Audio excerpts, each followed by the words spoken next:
Namaste everyone and welcome to LMS. Dear students, in this class we are going to solve one more problem on preparation of consolidated balance sheet in case of wholly owned subsidiary company. Let's begin today's session.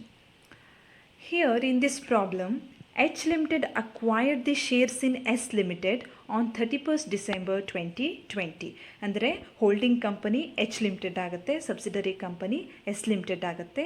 ಈ H limited ಕಂಪನಿಯಲ್ಲಿ ಶೇರ್ಸ್ಗಳನ್ನು 31st December 2020ಗೆ acquire ಮಾಡುತ್ತೆ. The following were the balance sheet of both the companies as on 31st December 2020. ಇಲ್ಲಿ ಎರಡೂ ಕಂಪನಿಗಳ balance ಶೀಟನ್ನು ಕೊಟ್ಟಿದ್ದಾರೆ. Let's see the balance sheet.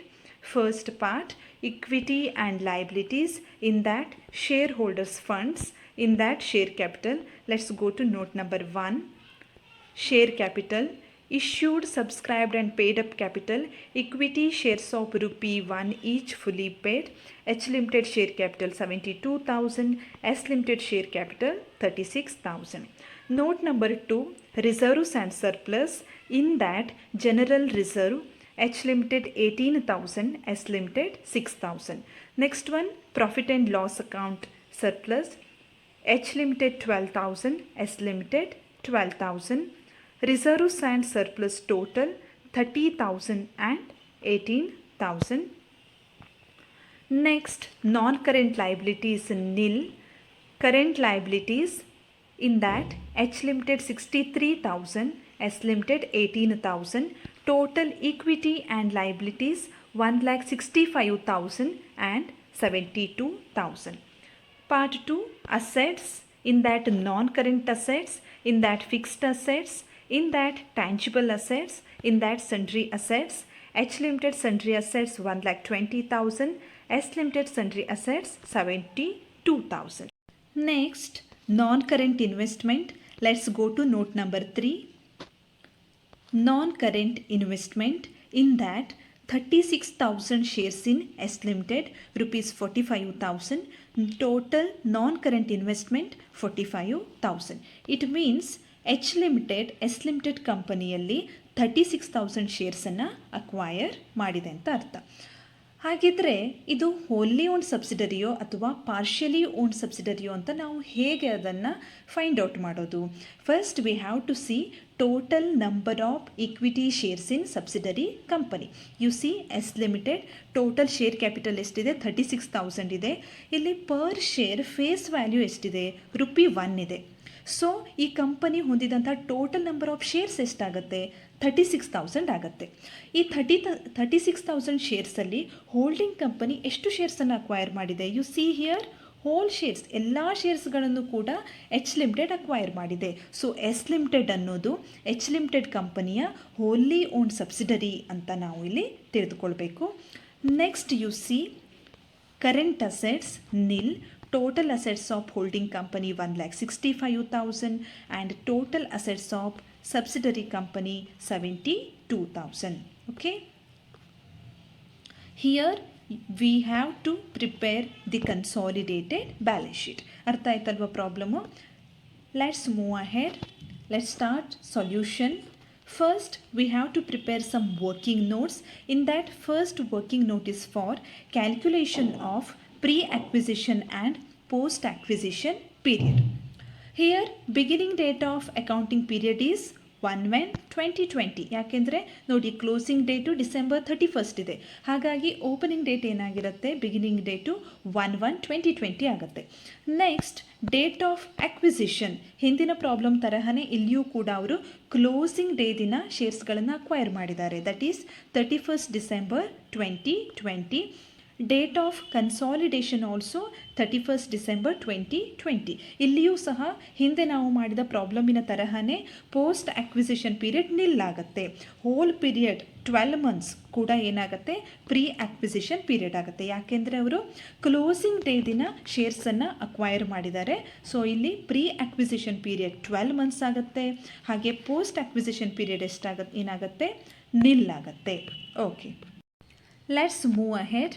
Working note number 2, analysis of profits of subsidiary company. Okay, you see here post acquisition period is nil. So ಇಲ್ಲಿ post acquisition profit ಕೂಡ ಬರೋದಿಲ್ಲ. ಅವರ balance ಶೀಟಲ್ಲಿ ಜನರಲ್ ರಿಸರ್ವ್ ಮತ್ತು P N L account ಬ್ಯಾಲೆನ್ಸನ್ನು ಎಷ್ಟು ಕೊಟ್ಟಿದ್ದಾರೆ, whole ಬ್ಯಾಲೆನ್ಸನ್ನು ಕೂಡ ನಾವು ಪ್ರೀ ಆಕ್ವಿಸಿಷನ್ ಪ್ರಾಫಿಟ್ ಅಂತಲೇ ಕನ್ಸಿಡರ್ ಮಾಡಬೇಕು. You see capital profits, general reserve of S limited ₹6,000 ಇದೆ, P N L account of S limited ಎಷ್ಟಿದೆ, ₹12,000 ಇದೆ. ಇದೆರಡೂ ಕೂಡ ಏನಾಗುತ್ತೆ, ಪ್ರೀ ಆಕ್ವಿಸಿಷನ್ ಪ್ರಾಫಿಟ್ ಆಗುತ್ತೆ. ಅದನ್ನು ನಾವು ಕ್ಯಾಪಿಟಲ್ ಪ್ರಾಫಿಟ್ ಅಂತ ಕನ್ಸಿಡರ್ ಮಾಡ್ತೇವೆ. ಇಲ್ಲಿ ರೆವೆನ್ಯೂ ಪ್ರಾಫಿಟ್ಸ್ ಅಂದರೆ ಪೋಸ್ಟ್ ಆಕ್ವಿಸಿಷನ್ ಪ್ರಾಫಿಟ್ಟು ನಿಲ್ ಆಗಿದೆ. Revenue reserve, post acquisition reserve ಇದು ಕೂಡ ನಿಲ್ ಆಗಿದೆ. Okay, let's move ahead. Calculation of cost of control. You know that here we have to compare two things. First one, cost of acquisition. ಅವರು ಶೇರ್ಸನ್ನು acquire ಮಾಡುವಾಗ ಎಷ್ಟು ಪ್ರೈಸನ್ನು pay ಮಾಡಿದ್ದಾರೆ. ಎಲ್ಲಿ ನಾವು ಇದನ್ನು ಫೈಂಡ್ ಔಟ್ ಮಾಡ್ಬೋದು, in the balance sheet of H limited. You see non current investment 36,000 shares in S limited. Okay, ಅವರು ಎಷ್ಟು ಪ್ರೈಸನ್ನು ಪೇ ಮಾಡಿದ್ದಾರೆ, ₹45,000. 45,000 rupees. Next, we have to compare it with value of investment. It includes share capital in subsidiary company as well as share of capital profits. Okay, ಇಲ್ಲಿ share ಕ್ಯಾಪಿಟಲನ್ನು ನಾವು face ವ್ಯಾಲ್ಯೂದಲ್ಲಿಯೇ consider ಮಾಡಬೇಕು. 36,000 shares of ₹1 each ಎಷ್ಟಾಗುತ್ತೆ, ₹36,000 ಆಗುತ್ತೆ.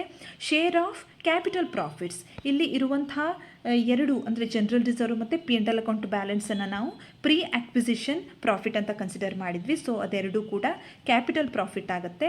P N L account balance of S limited 12,000, general reserve balance of S limited 6,000, total 18,000.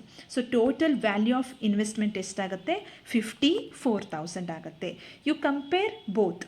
ಇಲ್ಲಿ value of investment, intrinsic value of shares ಎಷ್ಟಿದೆ, 54,000 ಇದೆ. But ಅವರು ಎಷ್ಟು ಪೇ ಮಾಡ್ತಾ ಇದ್ದಾರೆ, 45,000. ಹೌದಲ್ವಾ, ದೇ ಆರ್ ಪೇಯಿಂಗ್ ಲೆಸ್ ಅಲ್ವಾ. ವ್ಯಾಲ್ಯೂ ಆಫ್ ಇನ್ವೆಸ್ಟ್ಮೆಂಟು ಜಾಸ್ತಿ ಇದೆ, ಬಟ್ ಅವರು ಪೇ ಮಾಡುವಂಥ ಪ್ರೈಸ್ ಏನಿದೆ ಅದು ಕಡಿಮೆ ಇದೆ. ಸೊ ಇಲ್ಲಿ ಅವರಿಗೆ ಅದು ಗೇನ್ ಆಗುತ್ತೆ, ಪ್ರಾಫಿಟ್ ಆಗುತ್ತೆ. ಅದನ್ನು ನಾವು ಕ್ಯಾಪಿಟಲ್ ರಿಸರ್ವ್ ಅಂತ ಕನ್ಸಿಡರ್ ಮಾಡಬೇಕು. ಸೊ ಕ್ಯಾಪಿಟಲ್ ರಿಸರ್ವ್ ಎಷ್ಟಾಗುತ್ತೆ ಇಲ್ಲಿ, ₹9,000. ಹಿಂದಿನ ಕೇಸಲ್ಲಿ ನಾವು ಒಂದು ಪ್ರಾಬ್ಲಮನ್ನು ಮಾಡಿದ್ವಿ. ಅಲ್ಲಿ ಡಿಫ್ರೆನ್ಸ್ ಏನಾಗಿತ್ತು, ಗುಡ್ ವಿಲ್ ಆಗಿತ್ತು. ಯಾಕೆಂದರೆ ಅವರು ಪೇ ಮಾಡಿದಂಥ ಪ್ರೈಸ್ ಜಾಸ್ತಿ ಆಗಿತ್ತು, ವ್ಯಾಲ್ಯೂ ಆಫ್ ಇನ್ವೆಸ್ಟ್ಮೆಂಟು ಕಡಿಮೆ ಆಗಿತ್ತು. ಬಟ್ ಇಲ್ಲಿ ಆಪೋಸಿಟ್ ಇದೆ, ಹೌದಲ್ವಾ. ಪ್ರೈಸು ಕಡಿಮೆ ಆಗಿದೆ, ವ್ಯಾಲ್ಯೂ ಆಫ್ ಇನ್ವೆಸ್ಟ್ಮೆಂಟ್ ಏನಿದೆ ಅದು ಜಾಸ್ತಿ ಆಗಿದೆ. ಸೊ ಇಲ್ಲಿ ಡಿಫರೆನ್ಸನ್ನು ನಾವು ಕ್ಯಾಪಿಟಲ್ ರಿಸರ್ವ್ ಅಂತ ಕನ್ಸಿಡರ್ ಮಾಡಬೇಕು. ಇದನ್ನು ಕನ್ಸಾಲಿಡೇಟೆಡ್ ಬ್ಯಾಲೆನ್ಸ್ ಶೀಟಲ್ಲಿ liability side reserve under mention ಮಾಡಬೇಕು. Next, consolidated balance sheet of H Limited and its subsidiary S Limited as on 31st December 2020. ಈಗ ನಾವು consolidated balance sheet ಅನ್ನು ಪ್ರಿಪೇರ್ ಮಾಡೋಣ. First, we have to prepare some notes to balance sheets as at 31st December 2020. First note, share capital. In that authorized share capital, we do know that issued, subscribed and paid up capital 72,000 equity shares of ₹1 each fully paid, that is 72,000. ನಾನು ಹಿಂದಿನ ಪ್ರಾಬ್ಲಮಲ್ಲೂ ಹೇಳಿದೆ, ಇಲ್ಲಿ share capital ಅಂತ ನಾವು ನೋಡುವಾಗ subsidiary ಕಂಪನಿಯಲ್ಲಿ holding company ಹೊಂದಿದಂತಹ share ಹೋಲ್ಡಿಂಗನ್ನು consider ಮಾಡಬಾರ್ದು.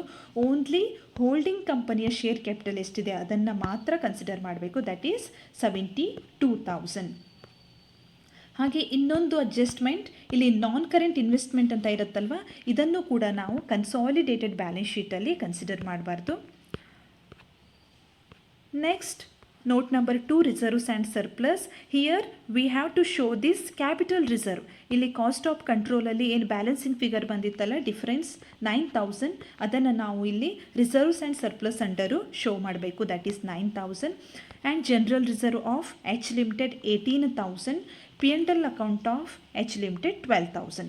ಇನ್ case subsidiary ಕಂಪನಿಯ ಪೋಸ್ಟ್ ಆಕ್ವಿಸಿಷನ್ ಪ್ರಾಫಿಟ್ ಅಥವಾ ರಿಸರ್ವ್ ಇದ್ರೆ ಅದನ್ನು ನಾವು ಜನರಲ್ ರಿಸರ್ವ್ ಮತ್ತು ಪಿ ಎನ್ ಎಲ್ ಅಕೌಂಟಿಗೆ ಆ್ಯಡ್ ಮಾಡಬೇಕಾಗಿತ್ತು. ಬಟ್ ಇಲ್ಲಿ ಪೋಸ್ಟ್ ಆಕ್ವಿಸಿಷನ್ ಯಾವುದೂ ಕೂಡ ಇಲ್ಲ, ಓನ್ಲಿ ಪ್ರೀ ಆಕ್ವಿಸಿಷನ್ ಇದೆ. ಅದನ್ನು ನಾವು ಕಾಸ್ಟ್ ಆಫ್ ಕಂಟ್ರೋಲ್ ಕ್ಯಾಲ್ಕ್ಯುಲೇಷನ್ನಲ್ಲೇ ಕನ್ಸಿಡರ್ ಮಾಡಿದ್ವಿ. ಹಿಯರ್ ಇಲ್ಲಿ ನಾವು ಕ್ಯಾಪಿಟಲ್ ಪ್ರಾಫಿಟನ್ನು ಕನ್ಸಿಡರ್ ಮಾಡಿದ್ದೇವೆ, ಇದನ್ನು ನಾವು ಬ್ಯಾಲೆನ್ಸ್ ಶೀಟಲ್ಲಿ ತೆಗೆದುಕೊಳ್ತಾ ಇಲ್ಲ. Because rule is like that only. ಇದು ಕ್ಯಾಪಿಟಲ್ ಪ್ರಾಫಿಟ್ ಇದೆ, so it will become part of cost of control. In case revenue profit ಅಥವಾ ರೆವೆನ್ಯೂ ರಿಸರ್ವ್ ಇದ್ರೆ ಅದನ್ನು ನಾವು ಬ್ಯಾಲೆನ್ಸ್ ಶೀಟಲ್ಲಿ ಶೋ ಮಾಡ್ತೀವಿ. ಯಾಕೆಂದರೆ ಅದು ರೆಗ್ಯುಲರ್ ಬಿಸ್ನೆಸ್ ಆಪರೇಷನ್ಸಿಂದ ಅರ್ನ್ ಮಾಡಿದಂಥ ಪ್ರಾಫಿಟ್ ಆ್ಯಂಡ್ ರಿಸರ್ವ್ ಇರುತ್ತೆ. ಅದು ರಿಕರಿಂಗ್ ಇರುತ್ತೆ, ನಾರ್ಮಲ್ ಆಗಿರುತ್ತೆ. But it is not recurring, it is in non recurring nature. So ಇದನ್ನು ನಾವು ಕಾಸ್ಟ್ ಆಫ್ ಕಂಟ್ರೋಲ್ ಕ್ಯಾಲ್ಕ್ಯುಲೇಷನ್ನಲ್ಲೇ ಕನ್ಸಿಡರ್ ಮಾಡಬೇಕು. ಕನ್ಸಾಲಿಡೇಟೆಡ್ ಬ್ಯಾಲೆನ್ಸ್ ಶೀಟಲ್ಲಿ ಇದನ್ನು ಶೋ ಮಾಡಬಾರ್ದು. ಇದು rule. Next you C share capital 72,000, reserves and surplus 39,000, total shareholders funds 1,11,000, non-current liabilities dash, current liabilities, in that we have to take both H limited 63,000, S limited 18,000, total current liabilities 81,000. Consolidated balance ಶೀಟನ್ನು prepare ಮಾಡುವಾಗ ನಾವು line by line basis ಅಂದರೆ individual ಬ್ಯಾಲೆನ್ಸಸ್ಗಳನ್ನು add ಮಾಡಿ ತೆಗೆದುಕೊಳ್ಬೇಕು. Only inter company transaction ಇದ್ದರೆ ಅದನ್ನು eliminate ಮಾಡಬೇಕು. ಉಳಿದಂಥ ಎಲ್ಲ ಐಟಮ್ಗಳನ್ನು ಕೂಡ ನಾವು ಇಂಡಿವಿಜುವಲ್ ಬ್ಯಾಲೆನ್ಸಸ್ಗಳನ್ನು ಆ್ಯಡ್ ಮಾಡಿ ತೆಗೆದುಕೊಳ್ಬೇಕು. ಇಲ್ಲಿ ಟೋಟಲ್ ಇಕ್ವಿಟಿ ಆ್ಯಂಡ್ ಲಯಬಿಲಿಟೀಸ್ 1,92,000 ಆಗುತ್ತೆ. Next part assets, in that non-current assets, in that fixed assets, in that tangible assets, in that sundry assets. ಇಲ್ಲಿ H ಲಿಮಿಟೆಡ್ ಕಂಪನಿಯ ಸನ್ಡ್ರಿ ಅಸೆಟ್ಸ್ 1,20,000 ಇದೆ. ಎಸ್ ಲಿಮಿಟೆಡ್ ಕಂಪನಿಯ sundry assets 72,000 ಇದೆ. So total ಈ ಗ್ರೂಪಿನ sundry assets ಎಷ್ಟಾಗುತ್ತೆ? 1,92,000 ಆಗುತ್ತೆ. Current assets nil, intangible assets also nil. Total 1,92,000. Okay, it's very simple. ಒಂದು ಗ್ರೂಪಿನ ಅಂಡರ್ ಬರುವಂಥ ಎಲ್ಲ ಕಂಪನಿಗಳನ್ನು ಸೇರಿಸಿ ಒಂದು economic entity, single economic entity ಅಂತಲೇ ಕನ್ಸಿಡರ್ ಮಾಡಿ ನಾವು ಈ ಕನ್ಸಾಲಿಡೇಟೆಡ್ ಬ್ಯಾಲೆನ್ಸ್ ಶೀಟನ್ನು ಪ್ರಿಪೇರ್ ಮಾಡಬೇಕು. ಅವರ ಸ್ಟ್ಯಾಂಡ್ ಅಲೋನ್ ಫೈನಾನ್ಷಿಯಲ್ ಸ್ಟೇಟ್ಮೆಂಟ್ ಸಪ್ರೇಟಾಗಿ ಇರುತ್ತೆ ಪ್ರತಿ ಕಂಪನಿಗೆ. ಎಸ್ ಲಿಮಿಟೆಡ್ ಕಂಪನಿಯ ಬ್ಯಾಲೆನ್ಸ್ ಶೀಟ್ ಬೇರೆಯೇ ಇರುತ್ತೆ. ಬಟ್ ಕನ್ಸಾಲಿಡೇಟೆಡ್ ಅಂತ ಬಂದಾಗ ಇವೆಲ್ಲವೂ ಸೇರಿ ಒಂದೇ ಎಂಟಿಟಿ ಅಂತ ಕನ್ಸಿಡರ್ ಮಾಡಿ ನಾವು ಪ್ರಿಪೇರ್ ಮಾಡಬೇಕು. ಆ ರೀತಿ ಪ್ರಿಪೇರ್ ಮಾಡುವಾಗ ಏನಾದರೂ ಇಂಟರ್ ಕಂಪನಿ ಟ್ರಾನ್ಸಾಕ್ಷನ್ಸ್ ಇದ್ರೆ ಅದನ್ನು ಎಲಿಮಿನೇಟ್ ಮಾಡಬೇಕು. ಯಾಕೆಂದರೆ ಇದು ಒಂದೇ ಎಂಟಿಟಿ ಅಂತ ಕನ್ಸಿಡರ್ ಮಾಡಿರ್ತೇವಲ್ಲ, ಅದರ ನಡುವೆ ಟ್ರಾನ್ಸಾಕ್ಷನ್ ಆಗೋದಕ್ಕೆ ಸಾಧ್ಯ ಇಲ್ಲ. ಸೊ ಅವುಗಳನ್ನು ನಾವು ಎಲಿಮಿನೇಟ್ ಮಾಡಬೇಕು. So today we have prepared one consolidated balance sheet in case of wholly owned subsidiary company. These are my references. Thank you so much. ಮುಂದಿನ ಸೆಷನ್ನಲ್ಲಿ ಮತ್ತೆ ಭೇಟಿಯಾಗೋಣ.